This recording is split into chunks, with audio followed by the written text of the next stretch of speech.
10 journalists awarded the National Excellence Awards on Journalism on National Press Day. Vice President M. Venkaiah Naidu calls the journalists to keep national interests paramount. The INB Minister Prakash Javadekar terms fake news as the biggest danger to democracy. Despite slight improvement, air pollution remains in the severe category in Delhi and NCR. Supreme Court summons the Chief Secretaries of Punjab, Haryana, Uttar Pradesh and Delhi next Friday.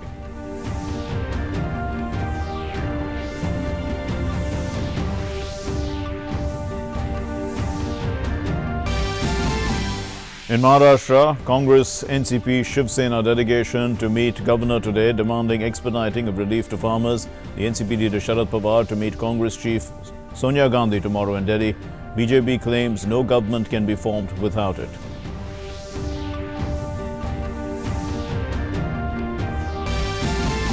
In international news, voting is underway for the presidential elections in Sri Lanka. Violence reported from northwest Sri Lanka, where gunmen had opened fire on a convoy of buses carrying minority Muslim voters. The voters, however, reached the polling station and voted.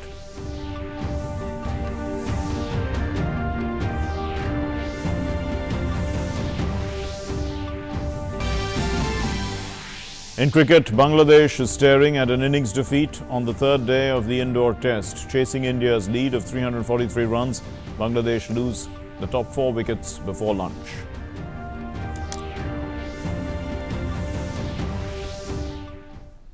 Namaskar and welcome to the news. I'm Mark Lynn and here's our top story. As the nation observes National Press Day today, Vice President M. Venkaiah Naidu conferred awards on journalists for their exceptional hard work and innovative stories. On the occasion, he called upon the journalists to keep national interest paramount.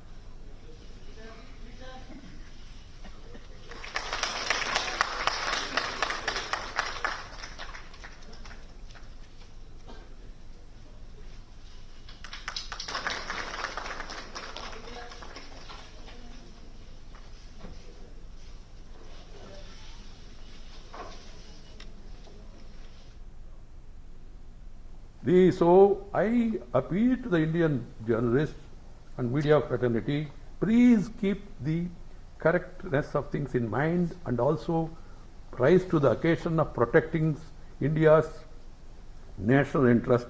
And the Indian media can play a very constructive role as far as this national larger interest is concerned.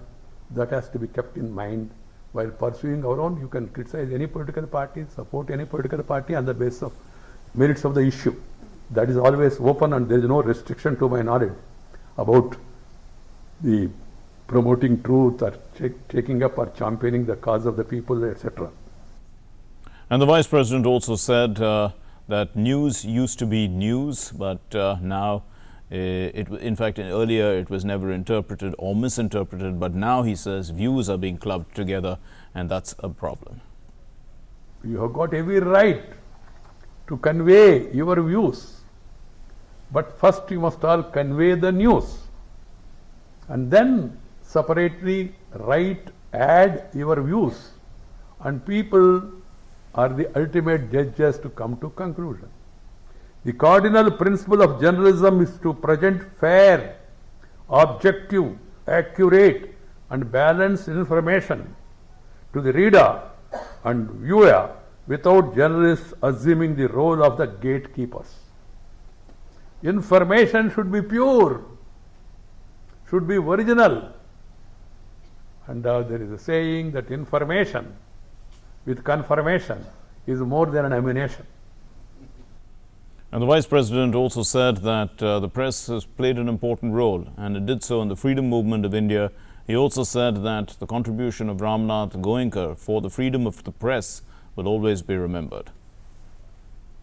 The emergency, barring few exceptions like the Indian Express, the Statesman, the Mainstream and some more newspapers, The response of the Indian press, by and large, was muted during the emergency. The blank editorial published by the Indian Express during the emergency under the leadership of Sri Ramnath Goenkaji was perhaps one of the strongest protests ever published against censorship in India. It spoke more loudly than any words could have. When asked about his fight for the truth in the face of stiff resistance, Sri Ramnath Goenkaji was reported to have said, "I had two options, to listen to the dictates of my heart or my purse. I choose to listen to my heart." This is what he has said. And the Union Information and Broadcasting Minister Prakash Javadekar greeted the media persons and he took part in the event. He condemned the scenario, in fact, of fake news in society, and he pointed out that the crisis of fake news is actually worse than the phenomenon of paid news. ये interpretation में बड़ा गड़बड़ होता है. News अलग है, views अलग है. व्यूज होने का अधिकार है, लेकिन दूसरा व्यू भी होने का आजादी है. तो व्यूज अलग है, न्यूज अलग है, और लोगों को न्यूज मिलने का अधिकार है. एक ट्विटर पे या एक सोशल मीडिया में आपने डाल दिया फेसबुक पे, तो दुनिया के हजारों उसके प्रिंट्स निकलते हैं, और फिर आप ट्वीट डिलीट भी करोगे तो भी वो जिंदा रहता ही है. और आज फेक न्यूज का संकट है. मैं आज चाहूंगा कि आज प्रेस डे के निमित्त से प्रेस वाले भी मंथन करें, क्योंकि आपका टीआरपी भी बिगड़ रहा है, क्योंकि फेक न्यूज का टीआरपी ज्यादा तेज होता है. Lok Sabha Speaker Om Birla will convene an all-party meeting this afternoon ahead of the winter session of Parliament. Prime Minister Narendra Modi will be attending this meeting. The winter session of Parliament is scheduled to be held from November 18 to December 13.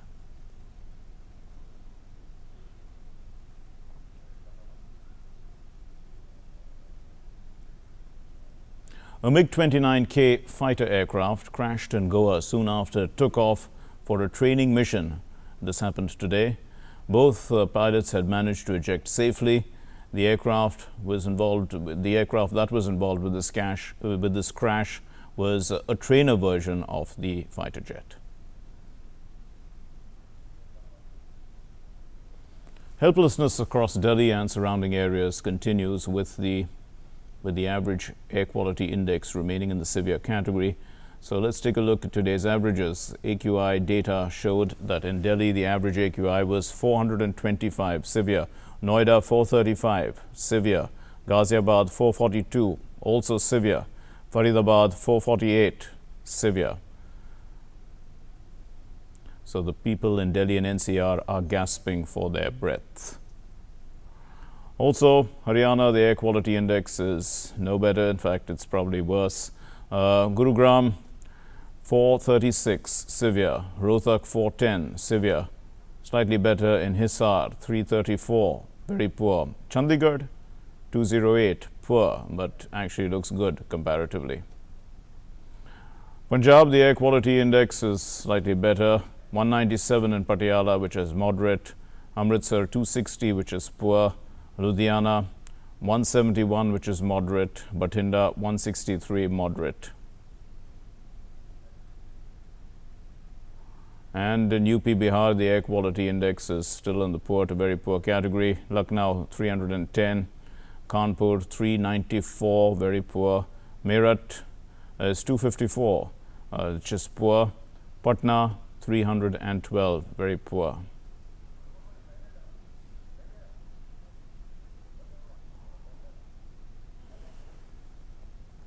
So the major cities, let's look at the major cities comparatively. Delhi is obviously the worst, 425, severe. Just look at Mumbai, Kolkata, and Chennai is the only city which is good.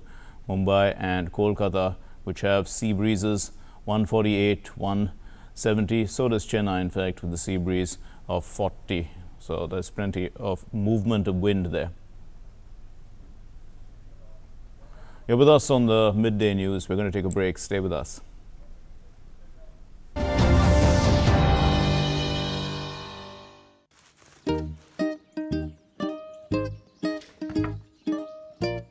एक बार आके देख लो, कहीं मैंने कोई गड़बड़ तो नहीं कर दी। सिर्फ मेरा नाम क्यों? अरे जिसने घर खरीदा है उसी का नाम होना चाहिए ना। और फ्रेंड्स क्या कहेंगे? फ्रेंड्स कहेंगे कि काश अपनी बीवी भी ऐसी होती। पिछले 100 सालों से ऐसी हर अच्छी शुरुआत का साथ दे रहे हैं हम, union bank of India. Welcome back. The Congress, NCP and Shiv Sena, a delegation of the three parties, will meet the governor today. In fact, they will demand expediting of the work, the relief work that farmers should get because of the unseasonal rainfall in the state. They will also be requesting the governor to take appropriate measures, and this will be to solve the farmers' woes as soon as possible. So that is the basic purpose of their meeting. But we also know that the three parties are also hoping to form a government in the state, and maybe that will also come up for discussions. After imposition of President's rule in Maharashtra, efforts to form the next government have been intensified, as we said. The Congress, NCP and Shiv Sena are brainstorming to form that government in the state. The Congress leader, Mallikarjun Kharge, said that the NCP leader, Sharad Pawar, will meet Sonia Gandhi tomorrow, and only after that something concrete will follow. Sri Sharad Pawar ji, NCP leader, he is going to meet Srimati Sonia Gandhi ji on 17th. They will sit and discuss and how to go, how to solve this problem and resolve. They will decide. And after that only the other actions will follow. Meanwhile, the three parties had already yesterday met. They held discussions on a common minimum program for a coalition government, and sources say that the Shiv Sena will get a full term as chief minister. The Congress and NCP will get to appoint deputy chief ministers, one each from their ranks. And on the other hand, the BJP claims that there cannot be a government without its support in Maharashtra. In Jharkhand, the issue of notification of the third phase of assembly elections has come in, and the process of filing of nomination papers for 17 assembly seats has begun. The filing of nominations for this phase will end now on the 25th of this month. Scrutiny will be taken up the very next day. The November 28th is going to be the last day for withdrawal of candidature. So what's going to happen now? The 81-member Jharkhand Assembly is going to the polls in 5 phases. This is between November 30 and December 20, and the counting of votes will be taken up on the 23rd of next month. Meanwhile, today is also the last day for withdrawal of candidature for the first phase of the assembly election.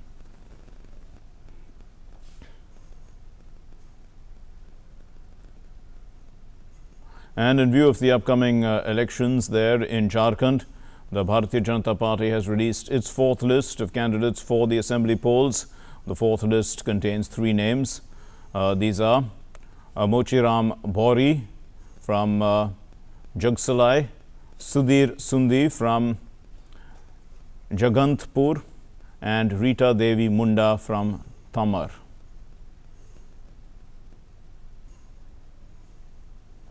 The Union Health Minister Dr. Harshvardhan has inaugurated the 6th National Summit on Good and Replicable Practices and Innovations in Public Health Care Systems in India. He did so at Gandhinagar in Gujarat earlier today. At the event, the minister called for developing an innovative cooling solution. Also declared finalists for the Global Cooling Prize. He said that Swachh Bharat mission has changed people's lives immensely. The minister also said that the number of cancer patients amongst females in the country has reduced considerably as per a survey. Great impact also of the Swachh Bharat mission. स्वच्छता का campaign 2014 में शुरू ना हुआ होता। 5 साल के बाद के आंकड़े बताते हैं, पिछले साल मलेरिया के अंदर 50% इंसिडेंस कम हो गया, मोर्टेलिटी 50% कम हो गई। कैंसर सर्विक्स का जो इंसिडेंस है वो भारत में पिछले 5 साल में कम हो गया, सिग्निफिकेंटली कम हो गया। किसी के पास इस बात के अलावा कोई दूसरा कारण नहीं है कि देश ने 10 करोड़ टॉयलेट बना दिए तो फीमेल्स के लिए प्राइवेसी की सुविधा हो गई। In Motihari in Bihar, at least 3 persons died and more than 5 others were injured after a boiler of a community kitchen for preparation of midday meal exploded at Sogoli. This is in East Champaran district. It happened early this morning. The incident took place at around 5 in the morning. The victims were preparing food at the community kitchen. The injured are being treated at a local hospital, and the operation for relief and rescue was on when reports last came in.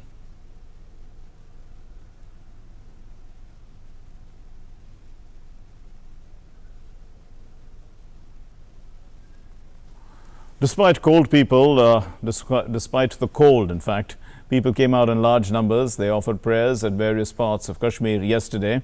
Earlier, Eid-e-Milad-un-Nabi celebrations were also held in all districts of Jammu and Kashmir in a peaceful atmosphere. The restrictions were eased amid tight security. Moving on to some other news now. In an interview to a Netherlands newspaper, NRC Handelsblad, the External Affairs Minister S. Jaishankar has said that normal life is gradually taking its course once again in Jammu and Kashmir. Shops are open, people are back on the street, the telephone lines are now open again. However, internet has not yet fully recovered because terrorists use social media for radicalization and mass mobilization during the earlier very violent periods. He justified various restrictions imposed there by saying that if the government had not done this, a series of violence would have taken place. He added that in 2016, in fact, that the government allowed people to hold political meetings and a peak in violence followed. He also said that such meetings are often misused by terrorists and separatists. He asserted that the battle in Kashmir, 40,000 lives have been lost in 30 years. The EAM also said that the situation is unique in Jammu and Kashmir. It's fueled by the conscious terrorist policy of the neighboring country. S. Jaishankar also said that we're entering the modern age. This is the age of digitalization, talent development, globalization. Thus, it's important that something decisive is done to avoid another 30 years of violence. You're with us on DD News. We're taking a break. Stay with us.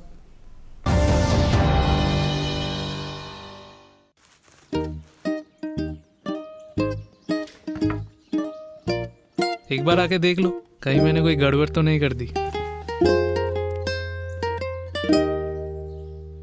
सिर्फ मेरा नाम क्यों? अरे, जिसने घर खरीदा है उसी का नाम होना चाहिए ना।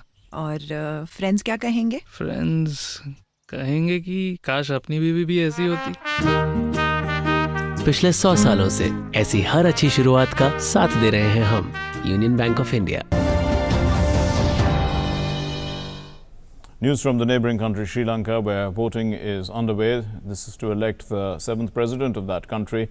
A total of 35 candidates are in the fray, and around 1.6 crore people are eligible to exercise their franchise. Now, over 12,000 polling stations have been set up. Over 68,000 security personnel have been deployed. This is to ensure free and fair polling. The Prime Minister Ranil Wickremesinghe issued a special statement calling on the people to peacefully vote and to maintain law and order and for free and fair elections. The main fight, the contest, is really between the Defence Secretary Gotabaya Rajapaksa and the Minister Sajith Premadasa. Now, what does a candidate need? A candidate needs to poll actually 50% of the valid votes to be declared the winner. Else, the second preference votes have to be counted. Polling will continue till 5 p.m. Meanwhile, gunmen opened fire on a convoy of buses carrying minority Muslim voters in southwest Sri Lanka today. This is hours before the polling in the presidential elections got underway, and there were no reports of casualties. The police officials said that the attackers had burnt the tires.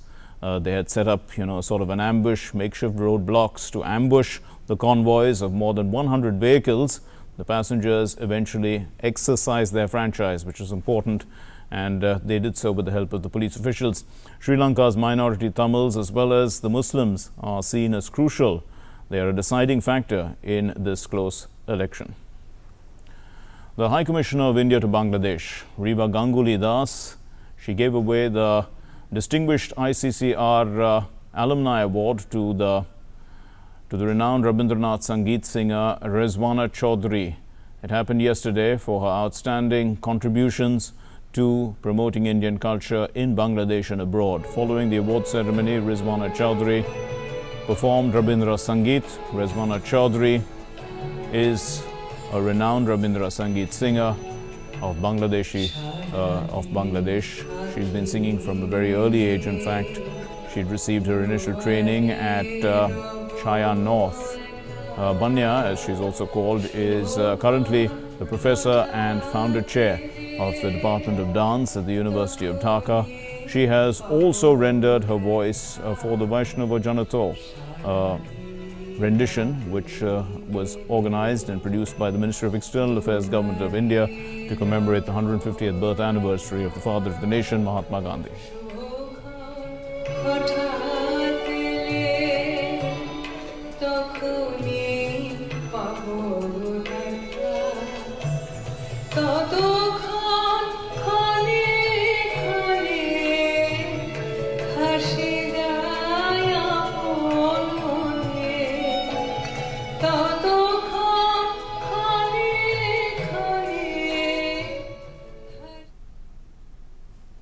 So in Iraq, 2 people were killed and more than a dozen injured after an explosion. It happened in Baghdad's Tahrir Square as the bomb in fact was placed on a car which was near protest camps in Baghdad. The police officials have said that the blast went off near the Tahrir Square, which has been occupied for 3 weeks by demonstrators who are demanding a regime change. There was no immediate information about this incident being related to any anti-government protests, but they have been going on, as we said, in the capital, which is and also near the Tahrir Square. Now in Hong Kong, university students fled their campuses on Friday after occupying it for several days. This is following the Chinese University of Hong Kong. It was in fact left deserted after the students made their way out of the campus. The university saw intense clashes between the protesters and riot police. It happened on Tuesday as the protesters attempted to obstruct an important city highway. The protesting students had turned the campus and at least 5 other universities into fortresses, stockpiled with petrol bombs and bows and arrows amid some of the worst violence in what's known as the former British colony, but it was former a long time ago, in fact, and it has been a Chinese colony since 1997. But the Friday protesters fled their campus, and by the early hours of Saturday, the campus appeared to be completely deserted. Hong Kong's government vowed on Friday to take decisive measures to stop violence. They hoped that society would return to normal as soon as possible. Bolivia's interim president, Jeanine Áñez, said that the ousted former president, Evo Morales, is free to return home. He would have to respond, however, to allegations of election fraud. She also said that Morales would not be immune from any investigation. In an effort to resolve the country's democratic crisis, Áñez said that new elections are likely to take place soon. However, Morales would not be welcome in any new election following October 20 election, in which he was awarded an outright win, but was tarnished by widespread allegations of fraud. Morales had led Bolivia from 2016. He resigned under the pressure that was being built up after weeks of protests and violence. This South American country's interim government and lawmakers, also the lawmakers from Morales' party, they've appeared now to have reached an accord, some sort of compromise. They're going to work towards a new presidential election, which will potentially help in resolving the country's political crisis. In Syria, 5 people, including 3 siblings, were killed. It happened in Idlib province, happened on Friday. What happened is that there were airstrikes and shelling by regime forces, which left 8 other people also injured. The news that came in, it came in after a civil defense group that the White Helmets had stated these figures. Also, what happened is that the strikes were carried out by Russian warplanes in Al-Bara, and this is also according to a British-based organization, the Syrian Observatory for Human Rights. It added that the death toll is expected to rise as there are still people missing under the rubble. Let's get you some sports news. On day 3 of the first test against Bangladesh in Indore, India declared the first innings at the overnight score, which was 493 for the loss of 6 wickets. India had a lead of 343 runs. The Bangla Tigers began their reply, and they started pretty badly. Umesh Yadav brought up the first success for Team India, bowling Imrul Kais. He bowled him for 6 runs. The second success came as Ishant Sharma came around the wicket, and he knocked off the stumps of Shadman Islam. So reports last came in, and Bangladesh were okay. They developed some sort of resistance, 172 for the loss of 6 wickets, but still looking at defeat. Indian shuttler Kidambi Srikanth reached the semi-finals of the men's singles at the Hong Kong Open against the 5th seed Chen Long of China. The world number 13, Srikanth comfortably won the first game against the Chinese great player Chen Long, 21-13 in just 15 minutes. But in the second game, the Chinese player decided to quit the game after an injury, handing Srikanth a place in the last 4. It was Srikanth's second career win over the Chinese shuttler. Srikanth will now face Hong Kong's Lee Cheuk Yu in the semi-finals. You've been watching DD News. Thank you very much for watching this bulletin. Namaskar.